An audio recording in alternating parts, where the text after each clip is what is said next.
Уважаемые зрители, мы начинаем цикл передач «О чем говорят казахи». И действительно, о чем мы говорим и о чем мы думаем. Бүгін біздің студияда белгілі қоғам қайраткерлері, мынау қазақ өзінің жан дүниесі, жан пейілі қазақ деп жүрген азаматтар, белгілі саясаттанушы Дос Көшім және белгілі журналист Жарылқап Қабылбай. Енді біз бірінші сұрағымызға келетін болсақ, мынау суық саясатты немесе қу тіршіліктің барлығын ысырып қойып, осы қазақтың ойындағы, қазақтың санасындағы игілік деген сөздің мән мағынасы неде? Және осы игілік деген сөз қандай трансформацияға ұшырады? Мынау аяққы 20 жыл нарық қатынасына кірген кезде қазақтың психологиясында осы игіліктің мәні қалай өзгерді? Соған келсек. Досеке, сіз қалай ойлайсыз? Өте қиын сұрақ екен. Шындығында игілік деген сөзді білу үшін түсіндірме сөздікті алып қараған дұрыс шығар да. Бірақ енді мен ойымша игілік дегеніміз бұл әділет. Досекең тілші, лингвист. Игілік мен ойымша бұл әділетті қоғам сияқты. Әділетті қоғам болмаса еш уақыттарда жаңағы игілік болмайды. Мүмкін игілікті кейбіреулер пайда дейтін де шығар.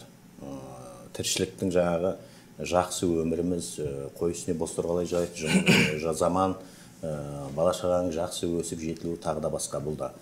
Бірақ әділетсіз қоғамда ол игілік тағылмайды. Сондықтан мен ойымша бүгінгі қазақтардың негізгі ойлайтыны сол қазақ еліндегі әділетті қоғамның орнауы. Ең бірінші игіліктің негізі, іргетасы мен ойымша әділетті қоғам. Сонда сіз игілік деген сөздің синонимі әділеттілік деп ойлайсыз, дұрыс қой? Синоним болған уақыттарда саяси тұрғыда қараған уақытта мен ойымша бұл әділетті қоғам. Ал егер рухани жағына келетін болсақ? Рухани жағына келгенде бұл қазақтың бүкіл жаңағы ғасырлар бойы қалыптастырған өзінің адамгершілік, имандылық қасиеті, бұл игіліктің моральдық жағы. Дұрыс. Жаке, мен ойлаймын, бұл да бір философиялық ұғым, игілік. Қазақ енді игілікті көбіне игілікті іс дейді. Яғни қаншама жақсы жұмыстар жасалып жатыр, бірақ халыққа, елге, адамға пайдалы нәрсені ғана игілікті істейді. Яғни осы ұлтқа, елге, отанға игілікті шаруа деп ойлаймын. Игілік деп солай түсінемін. Ұлттық психология тұрғысында, ұлттық психология тұрғысында екеуіңізге бір сұрақ. Осы игілік деген терминнің бүгін қандай трансформация болды? 20 жылдың ішінде. Мысалы үшін анау ертеректе 19 ғасырда игілік деген ол өзінің туысыңа, өзіңнің жақын жақпайыңа, немесе өзіңнің руыңа, қоғамға бір пайда келу. Және өзіңнің ойыңның, пейіліңнің дұрыс болуы 19 ғасырда. 20 ғасырдың басында, мысалы үшінгі Алаштың кезінде игілік деген ол ұлтқа қызмет ету. 20 ғасырдың ортасында, мысалы үшінгі қазаққа игілік әкелген бір 2-3 азаматты айтуға болатын шығар деп ойлаймын. Мұхтар Әуезов, Қаныш Сәтбаев, Әлкей Марғұлан, әсіресе Әлкей Марғұлан қазақтың рухани мәселелерін ашуда өзінің орны бөлек болды. Енді мынау 21 ғасырдың басында осы игілік деген мәселе рухани тұрғыдан қандай трансформацияға ұшырады? Досеке. Менің ойымша жалпы қазақтың игілік деген мәселесі қазір бытырап кеткен сияқты. Әр адамның өзінше игілік дегенді түсінуі бар, жақсылық дегенді түсінуі бар. Не дейміз, қоғамға, адамға деген қандай игілікті істедім деген уақыттарда әрқайсының өзіндік көзқарасы болып бытыраған сияқты. Бұл өте қауіпті құбылыс, ол бір шындығында қатты бір ішімізден бір ренжитініміз, айтатын нәрсеміздің біреуі сол. Біреулер игілікті өзінің тек қана отбасына жасаған игілікті дейді. Біреулер қоғамға жасаған қызметін игілік дейтін шығар. Мен ойымша сол Алаштың қазіргі сол уақыттарда қойған мәселесі игілік деген әлі күнге дейін қалған сияқты. Себебі сол проблемалар ұлтқа байланысты, қазаққа байланысты проблема әлі күнге дейін шешілген жоқ. Егер қоғамда жаңағы біздің арман, мақсат, мүдделеріміз орындалмаған уақытта жеке игілік бұл тым төмен таяз түсінік есебінде қалады. Менің ойымша осы таяз түсінік, жеке түсінік қазір көп белең алып келе жатыр. Әр азаматтың арасында, ал баяғы жаңағы Алаштың көтерген алғашқы ұрандары, мақсаттары, мүдделері көмескіленіп бара жатқан сияқты. Ұлттық деңгейде Бүгін міне Досекең өте бір жақсы бір идеяны айтты. Ол рас. Қазір игілік деген мәселені жалпы жанұя деңгейінде, онан кейін белгілі бір туыстар деңгейінде ғана түсіп кеткен бір ұғым болып тұр. Енді осы игілік деген жаңағы мәнді қалай біз ұлттық деңгейге трансформация жасай аламыз, Жеке? Бүгінгі әңгімеміз бір философиялық терминдермен философиялық сұрақтар болып кетті да, біз кішкене қарапайым тілге көшсек дейін деп едім. Мен біріншіден осы сұрақты қарапайым тілмен маған қайта қойыңызшы, сосын мен жауап берейін. Ұлттық деңгейде игілік деген не? Ұлттық деңгейде. Бұл енді жаңағы басын өзің Ереке жақсы айтып кеттің. Бұрын біз 1800 жылдың бас жағында екен ғой, бұл қазақ халқы таза Ресей отарына көшті. Сол 1800 Шоқан Уәлихановтың мынау Әулиеатаға келетін кезі бар ғой, кейін Реніш Сұлтан басшылармен 54-1800. Міне сол Әулиеатаны одан кейін мына жақтан Ташкентті алғаннан кейін барып қана біз қазір 150 жыл болды таза Ресей отарына көштік.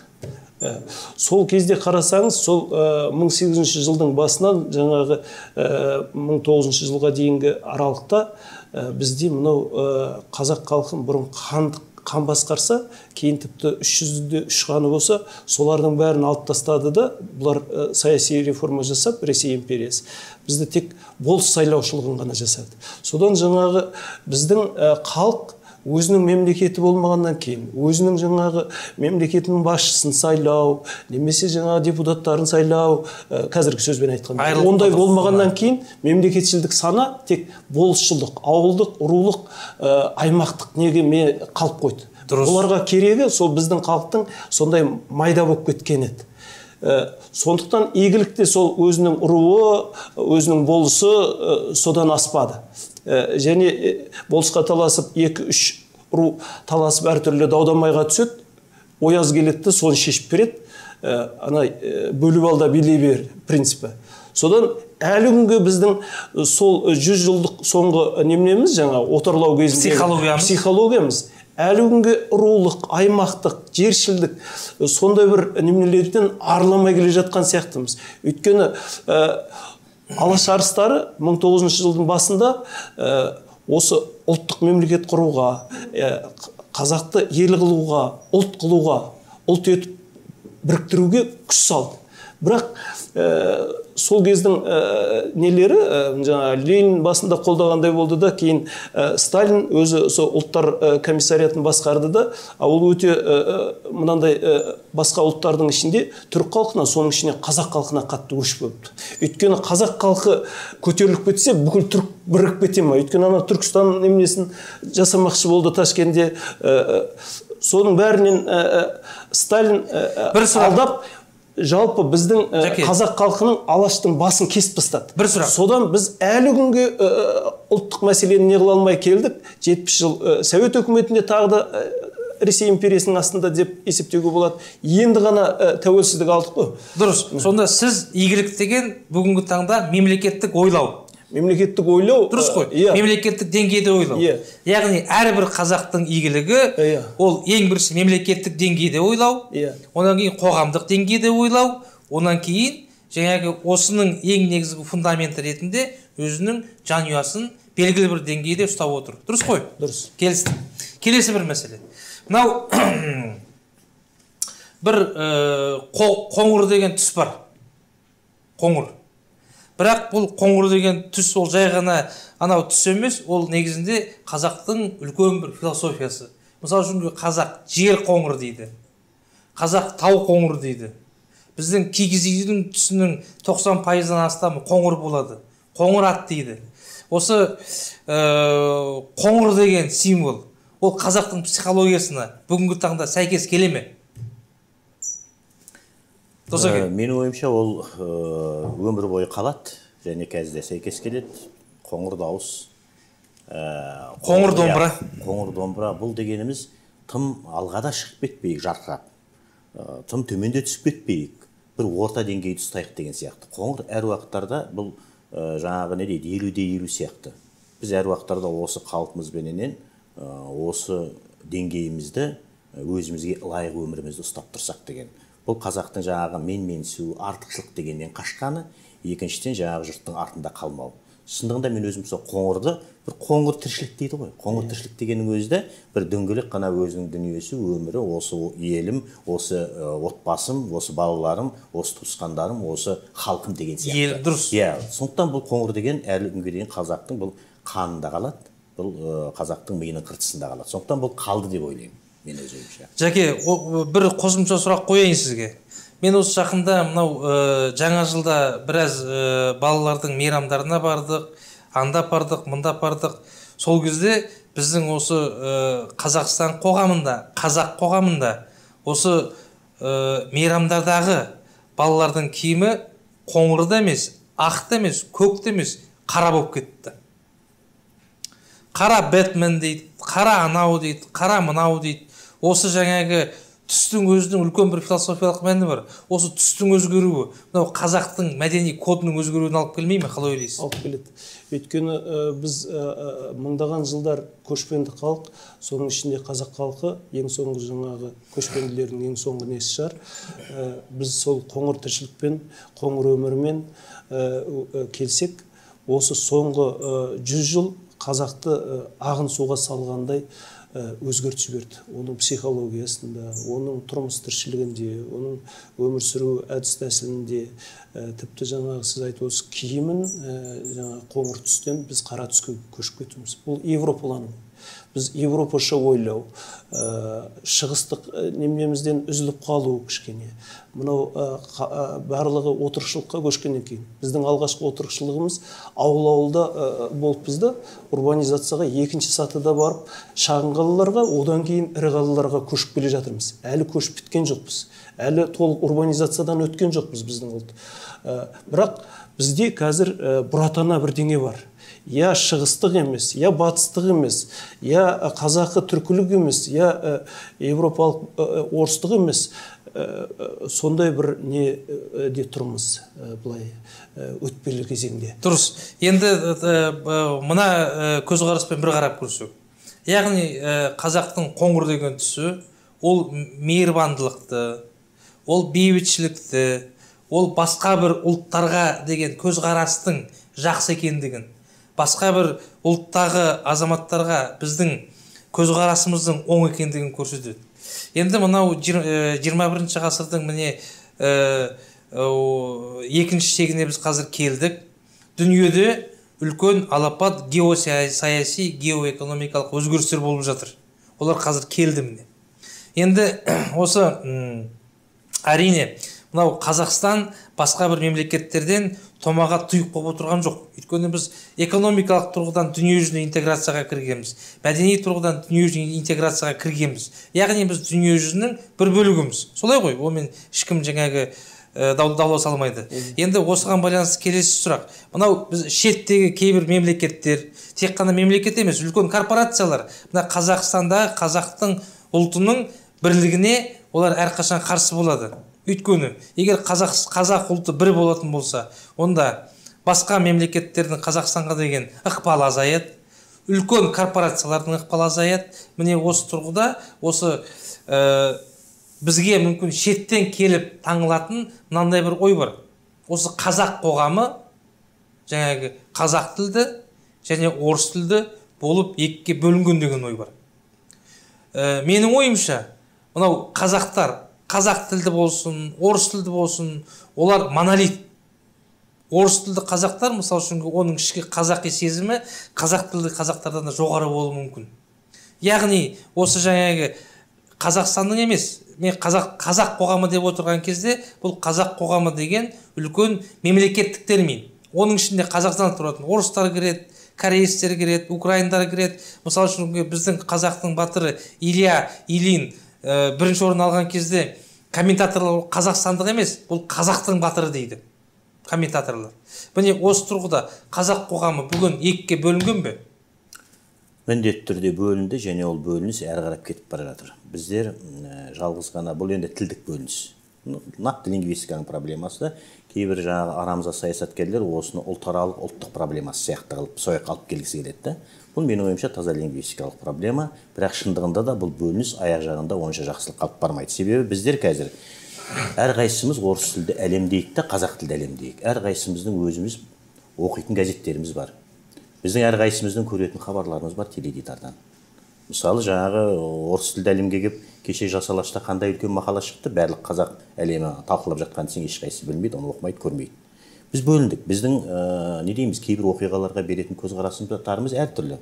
Мысалы, жаңағы Жаңаөзендегі оқиғаға, шаңырақ шайқасына, әйтпесе қазір Украинадағы жағдайға орыс әлемі басқаша баға береді. Қазақ әлемі басқаша баға береді. Керек десеңіздер, Қазақстанның өзінің теледидарына және мемлекет ақша беріп отқанның өзінде қазақ жаңағы саясаттанушыларының беретін бағасы мен орыс тілді саясаттанушының беретін бағасы екі түрлі. Бұл біз бір шаңырақтың астында отырмыз, бір кемеде жүзіп келе жатырмыз. Бірақ бұлай бөліністің аяқ жағы жақсылық қалып бармайды. Сондықтан жаңағы бір жағынан президенттің айтқанында, бұл президент емес, жалпы халықтар айтып отырды, мемлекет тілдің қазақ тілінің халықты біріктіру құралы екені. Біз әлі күнге дейін осы мәселені шешпесек, бұл бөлініс әрі қарап ыдырай бастайды. Дұрыс. Жәке, мен сізге кішкентай бір сұрақ беріп жіберейін. Жауап беріңізші. Мысалы үшін мен Facebook деген жерде отырамын. Ол жерде Facebook дегеніміз енді күрделі, көптеген жан жақтағы мынау біздің қоғамның тоғысқан бір түйіні, бүкіл көзқарастардың түйіні. Сол жерде мысалы үшін біз жаңағы Ресейдің саясаты бойынша кей кездер қазақстандық, тек қана қазақ емес, қазақстандық орыстар, кореецтер Ресейдің саясаты бойынша біз бөлінсек, бірақ жаңағы Қазақстанға келген кезде анау менімен мысалы үшін Ресейдің саясаты бойынша келіспейтін орыс тілділер, орыстар Қазақстанға келген кезде біз өзіміздің отанымызды қорғаймыз дейді. Бұл бір рет болған жоқ, бірнеше рет болды. Яғни сонда жаңағы Досекеңнің айтып отырған сөзімен біз толығымен келісіп, бірақ осы Қазақстанда, қазақ қоғамында басқа тілді пластылар осы қазақтың мемлекеттілігінің позициясына өтіп жатыр деген пікірге сіз келісесіз бе? Әлде өзіңіздің ойыңыз бар ма? Өзімнің ойымды айтайын. Жалпы жаңағы мемлекет неғұрлым дұрыс саясат жүргізіп, мынау тек қана тәуелсіз елдің неменесін бүкіл дүниесіне танытып, сыртқа атрибуция дейді ғой, сондайларын ғана жасап қоймай, шын енді мемлекет құрғаннан кейін тәуелсіз мемлекеттің тәуелсіз қоғамын, ұлтын, яғни мынау дамыған елдерде ұлт деген сөз, мемлекет деген сөз тепе-тең қойылады ғой. Ұлттық деген мемлекеттік деген мағынаны береді. Яғни мемлекетшілдік сана болады. Жалпы ұлттық сана болады. Біз сол жалпы ұлттық санаға жете алмай жатырмыз. Өкінішке орай басында лингвистик деп бастағанмен, әлі де сол ескі ағыспен Совет одағының кезіндегі неменен басқарған адамдар сол ескі ағыспенен орыс тілінде басқарып, орыс тілінде саясат жасап, орыс тілінде заң қабылдап, орыс тілінде бүкіл әкімшілік, ғылыми, басқа шешімдердің бәрін жасағаннан кейін, шындығында таза қазақ тілінде ойлайтын, қазақ тілінде жұмыс істейтін азаматтар шет қақ қойдық. Бізді қазір осы тәуелсіз 25 жыл болайын деп отыр ғой. 24-25 жыл обочина дейді мынау неде. Жолдың шетіне тастап қойды. Тек қана мынау аузы қисық болса да байдың ұлы сөйлесін дегендей, орыс тіліне жетік жігіттерді ғана билікке, бизнеске, ғылымда болсын, басқада болсын, бәріне солар шығарып жіберді да, таза қазақы балдарды шеттеді. Бұл деген жақсылық әкелмейді. Сұрақтан біз кішкентай ауып кешіріңіз. Қандай сұрақ? Сұрақтан, нақты сұрақ болған. Осы Қазақстанда, бүгінгі таңда, осы қазақ қоғамы, бұл қазақ қоғамы демей отырған кезде, ол жаңа Қазақстандағы бізді қазақтарды ғана көрсетпейді. Мен оның ішіне орыстарды, украиндарды, белорустарды, кореецтерді барлығын кіргізіп отырмын. Осы қазақ қоғамы бүгін бұлай топтасып, өзінің мемлекеттілігін біріншіден қорғауға, екіншіден осы мемлекеттілік, қазақ мемлекеттілігі жалпы біздің үйіміздегі бір психология пайда болды ма бүгін? Болған жоқ. Егер бізден басқа мемлекеттердің халқы, мәселен Жапон болсын, немесе кешегі француз болсын, олар мынау ұлттық бірлік, мемлекеттік бірлік жағынан келгенде қоғамы тас болса, біз кесек сияқтымыз, уатылып кететін. Бізді бір не қылса уатылып кетеміз. Өйткені біздің неміз әлі сіз айтқан ұлттық немеге бірлікке, тұтастыққа жетпей жатыр. Шындығында қазақ қоғамы бір бөлек, орыс қоғамы бір бөлек. Және екеуінің арасында көзге көрінбейтін ұзақ жылдан бері келе жатырған тайталас бар. Қалай жоюға болады? Оны жоюдың ең басты жолы, менің ойымша, бұл мемлекеттік тілді белгілі бір өзінің орнына алып келу. Себебі айтады ғой, жаңағы орыстарда сөз бар ғой, найти общий язык дейді. Біз қазір сол общий языгіміз жоқ та, жалпы общий язык бұл мемлекеттік тіл болу керек та. Сондықтан менің ойымша орыс тілдер негізгі бір мәселені әлі түсінбейді, не түсінгісі келмейді та орыс тілдер. Ол мәселе қазақ тіл дегенді қазақтың этносының ғана тілі деп ойлайды. Қазақ тілі бұл өздерінің тілдер екенін білмейді та. Қазақстанның барлық азаматының тілі екенін білмейді та. Сол уақыттарда қазақ тілі кімнің тілі деген уақытта ол айту керек та. Орыстар, жаңағы кәрістер, ұйғырлар айту керек, қазақ тілі мемлекет десем де менің тілім дейтін. Сондай жағдайға жеткен уақытта менің ойымша ұлтаралық мәселенің 99% шешіледі. Сол уақытта олар сол тіл арқылы біздің мәдениетімізді біледі, тарихымызды біледі. Тіптен болса енді кішкентай мысалы, мына жерге мысалы шәкәрімнің атын беріп жатқан уақытта, что такое шәкәрім? Почему жаңағы матросов Талпысады Александр дегенді айтпайтын болады да жаңағы. Демек тіл тек қана адамдардың қатынас құралы емес, сол тіл арқылы біздердің бірлік құралына айналдыру мәселесі әлі күнге дейін идеологиялық жұмыс есебінде мемлекет тарапынан аз жасалып жатыр, бірақ аз жасалып жатыр. Мен бір ғана мысал айтайын. Келесі бір сұрақ. Осы мынау кейбір сарапшылар мынау қазір дүниедегі белгілі бір жаңағы өзгерістерге, белгілі бір процестерге байланысты осы біз бүгінгі таңда мынау Қазақстандағы орыстарға Ресейдің орыс әлемінен бөлек қазақстандық этникалық бір статус беруіміз қажет деген ойды айтып отыр. Осы дұрыс па? Жоқ, міндетті түрде жаңағы орыс болып қалады, қазақ болып қалады, басқа болып қалады. Бірақ жаңағы кімнің Жарылғап айтқан сияқты, бұлардың бәрі біріккен уақыттарда. Яғни Ресейдің орыс әлемі деген қазіргі жаңағы концептінен бөлек біз қазақтар Қазақстанда орыстың мәдениетін, тілін, дәстүрін сақтап қалатын белгілі бір жағдай жасауымыз керек пе, жоқ па? Осы сұрақ. Өйткені мәселе мынада. Мемлекет қазір осы сұраққа біз қалай жауап береміз? Ол және Қазақстанның перспективасы соған байланысты болуы ықтимал.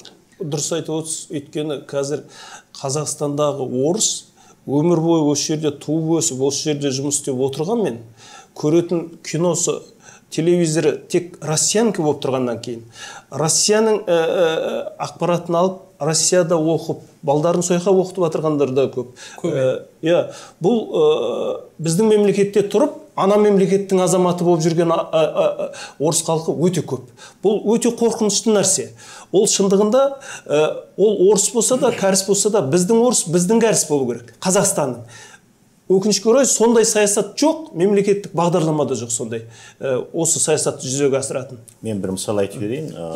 Сонда біздің Қазақстанның орысы, Қазақстанның украины, Қазақстанның кәрісі.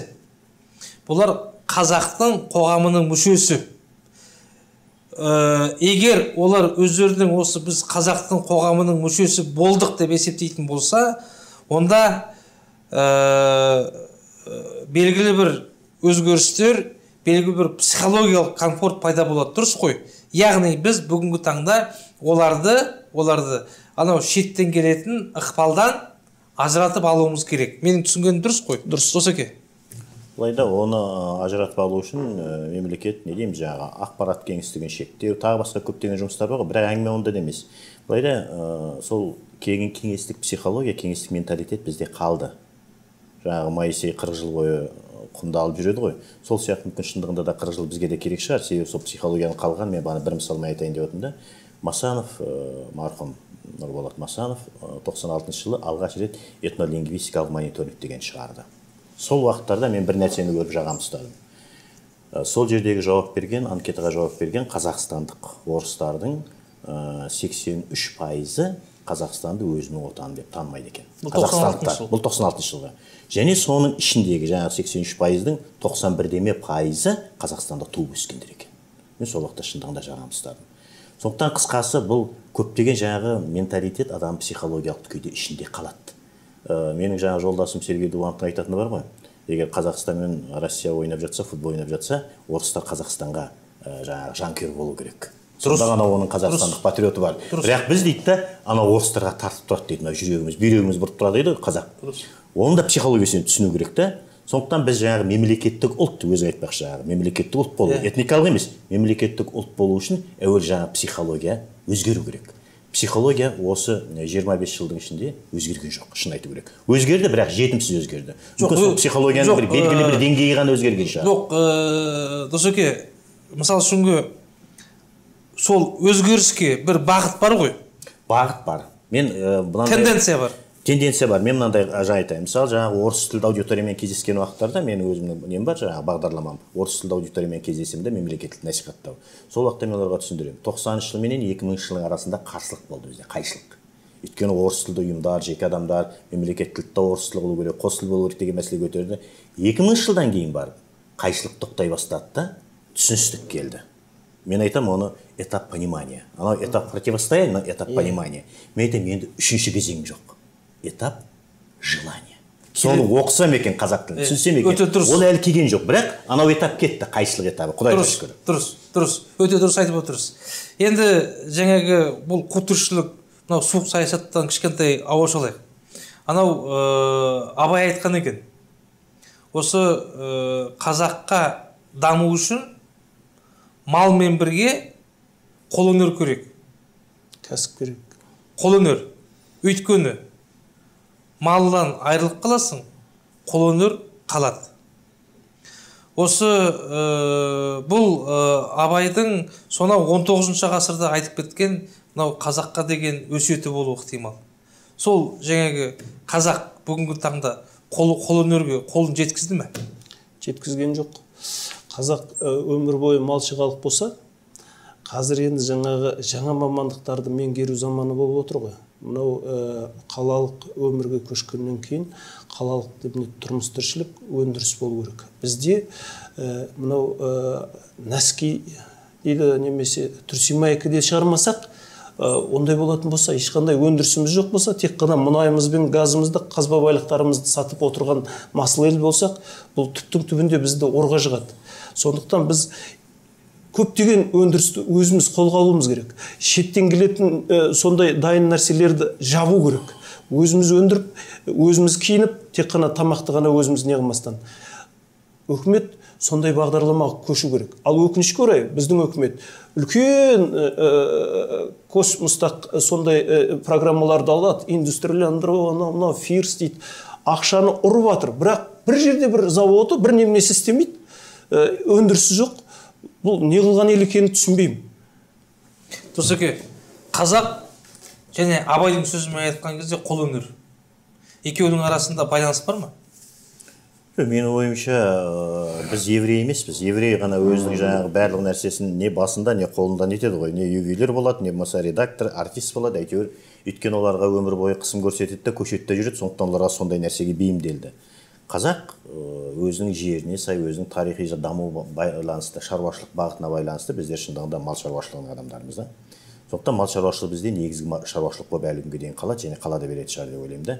Ал өнер жағына келген уақыттарда қазақ өнерінен ешкімнен кем болған жоқ. Мен өз ойымша. Мейлі сол уақыт болсын, мейлі қазіргі уақыт болсын, біздің интеллектуалды дамуымыз мақтанғандық емес, ұлтшыл болғандықтан емес, кеңес үкіметі кезінде де қазіргі кезеңдерде біздердің жаңағы интеллектуалды базамыз, жастарымыз, дейміз, басқа тілді меңгеру жөнінен, басқа ғылымды меңгеру жөнінен ешкімнен кем емеспіз біздер. Әңгіме соны ұқсата алатын мемлекеттік саясатпен ерліктің төмендігі. Жаңа сіз айттыңыз ғой, біз мал өсіреміз деп. Сіз білесіз бе? Мынау Қазақстанда, Қазақстанның аграрлық елі дейміз, мынау ет өнімі бойынша импорт, экспорттан 16 есе үлкен. Айтып отырғаным сол, бұның себебі қазақтардың мал шаруашылығын дұрыстап ұстай алмауында емес, мемлекеттің соны ұқсата алмауында. Шаруашылықты экономикалық жағының дамыту жағының 90 жылдардан бастап кім айтты? Біздің негізгі жаңағы ұлттық экономикамыз мал шаруашылық екен, осыны дамытайық дегенді. Осыны 5-6 жыл бұрын ғана алғаш рет бір жолдауда президент айтты. Енді малдың сапасын көтерейік тағы басқа деген. Неге 90 жылдан бастап 37 миллион мал болған уақыттарда осыны айтқан жоқпыз. Қазір 13 миллион қой қалған уақытта айтып отырмыз. Біздер соны жетістіре алмағандықтан. Досеке, енді келесі бір сұрақ. Ол сұрақ емес, ол біздің ой. Мысалы үшін дүние жүзінде озық елдер бар. Жапония, Германия, Франция, Америка. Бұлардың барлығында да кезінде аграрлық ел болған. Америкада жаңағы өзінің ең бірінші дамуын аграрлық ел ретінде бастаған. Бірақ бүгін олардың барлығы экономиканың барлығын жаңашылдыққа, инновацияға ауыстырып жатыр. Өйткені кішкентай ғана планшет жасап, дүние жүзінің психологиясында үлкен бір революция жасады. Дүние жүзінде. Адамдардың көзі қарасын, мәдениетін өзгертіп жіберді. Сонда біз анау елдер өзгеріп жатқан кезде малдың артында жүре береміз бе? Жоқ, әңгіме малдың артында қалу емес, мен айтып отырмын ғой, бізде өнер де болған, бәрі де болған. Әңгіме бірақ біздің өзіміздің климатымызға, біздің жерімізге сай, біздің де аталарымыз ақымақ адам болмаған. Біздер де егін салғанбыз, темір қорытқанбыз, бірақ бәрін қарап кеп негізгі біздің шаруашылықтың бағыты мал шаруашылығы екен дегенге келген. Енді біз қазір айтамыз, ал біз жақсы машина шығарайық, Мерседестен артық машина шығара аламыз ба, білмеймін. Жаңағы тамаша біз электрониканы Жапониядан, Таиландтан артық шығарамыз ба, білмейміз. Австралия 100 миллион малменен да ешкімнен кем өмір сүріп жатқан жоқ та, мысалы ойлап қарасақ. Және олар анау малдарын Америка, Англияға сатқан уақыттарда алтын, өйткені екі мұхитты кесіп өтіп апару керек. Біз Еуропаның іргесінде тұрып, неліктен біз мал шаруашылығымыз арқылы жұрттан кем болмайтын, артық болатын деп өмір сүре алмаймыз. Әңгіме сонда болды. Сіздің ойыңыз диверсификация. Міндетті түрде диверсификация керек. Біз әңгіме ол бір-ақ нәрседен керек, мен өзімше. Бұл біз мұнай мен газға, жердің астындағы жаңағы түрлі түсті металдарға тәуелді болып қалмауымыз үшін керек. Бірақ біз енді бір жағынан секірмейік та, мысалы ойбай мына мал шаруашылығы малдың артынан жүрмей ақ қояйық, енді бірден технологияға кетейік деп. Технологияны дамыта беру керек. Ол бағыты өте дұрыс, өкінішке орай, оны сол мемлекетіміз жетістіріп отырған жоқ. Қанша 10 жыл болды ма? Алға қойған мақсат алғаш машинаны алып келген уақытта осы мәселені қойған тұғын. Біз міндетті түрде жаңа технология шығару өсеміз, жаңа экономиканы диверсификация жасаймыз деген мәселені алғаш айтылған. Әлі де күнде жерге жоқ. Біз демек екі ортада қалмауымыз керек та. Біздің негізгі базалық шаруашылығымыз ұлттық этноэкономикамыз бұл бәрі мал шаруашылығы болады. Сонда сіздің ойыңыз, мынау қазақ қоғамы мынау дүниежүзілік үрдіске сәйкес бола тұра өзінің экономикасын ұстап қалуға тырысу керек. Дамыту керек. Міндетті түрде. Дамыту керек. Бұл арқылы қазақты дамытамыз біз. Бұл жерде мен Досекеңе ештеңе қоса алмаймын, өте дұрыс айтып отыр. Мынау бізге ұқсас елдің бірі Моңғолия.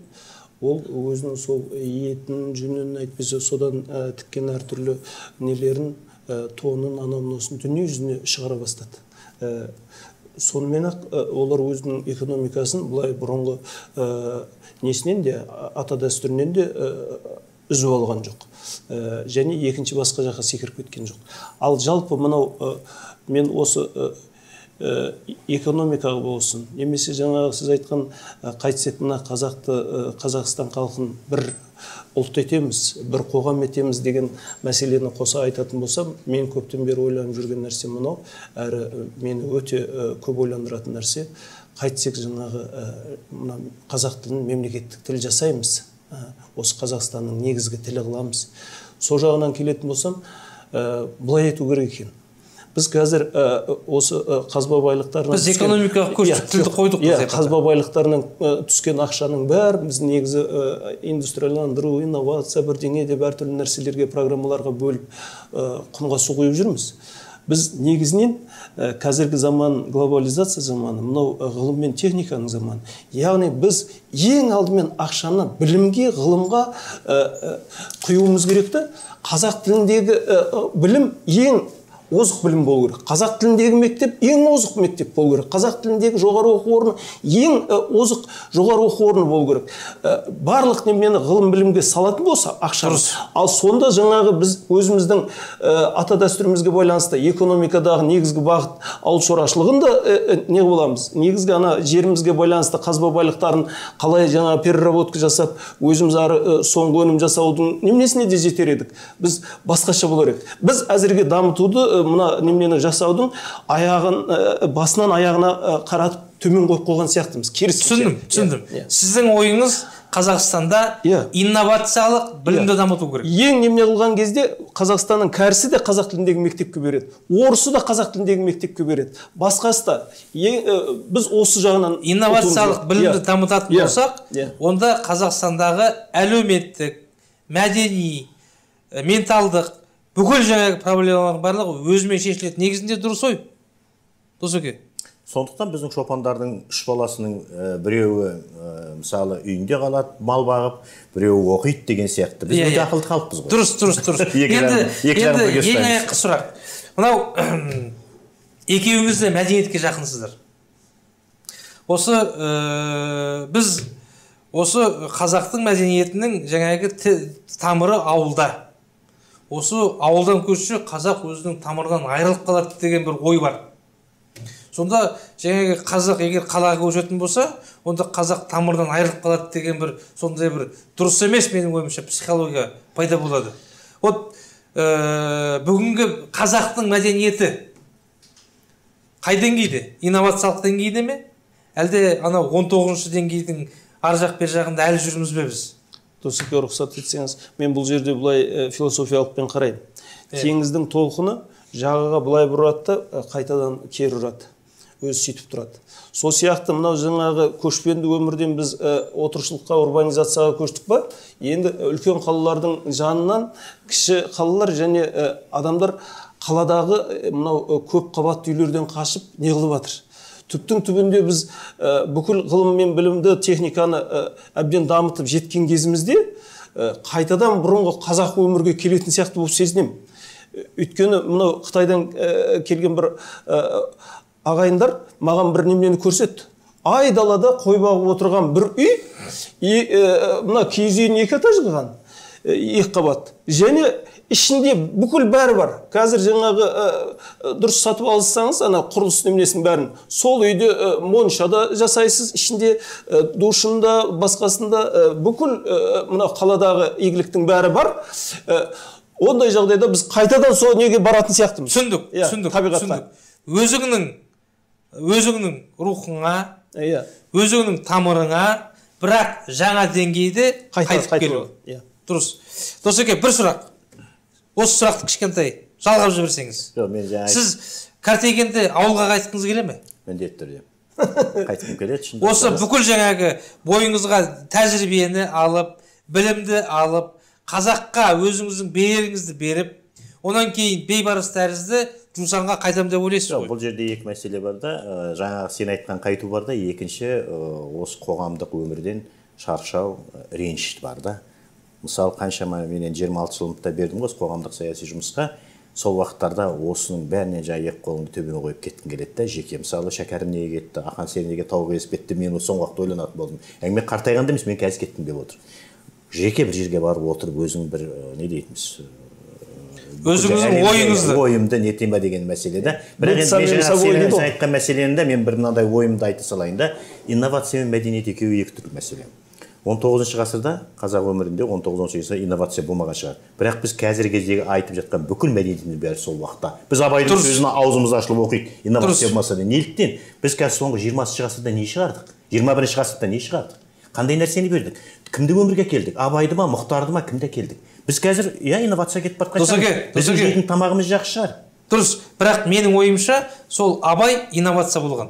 19-шы ғасырда Абай ол инновация. Экономикалық емес, бұл рухани инновация келеді. Дұрыс. Сондықтан инновацияның экономикаға, дамуға қатысы жоқ. Бұл өзі жеке бір кей уақыттарда жаңа сен сияқты бір атылып шығатын бір кезең шығады. Құрметті бүгінгі біздің бағдарламаға қатысушы сарапшылар, сіздерге көп рахмет. Еліміз тыныш болсын, қазағымыз аман болсын.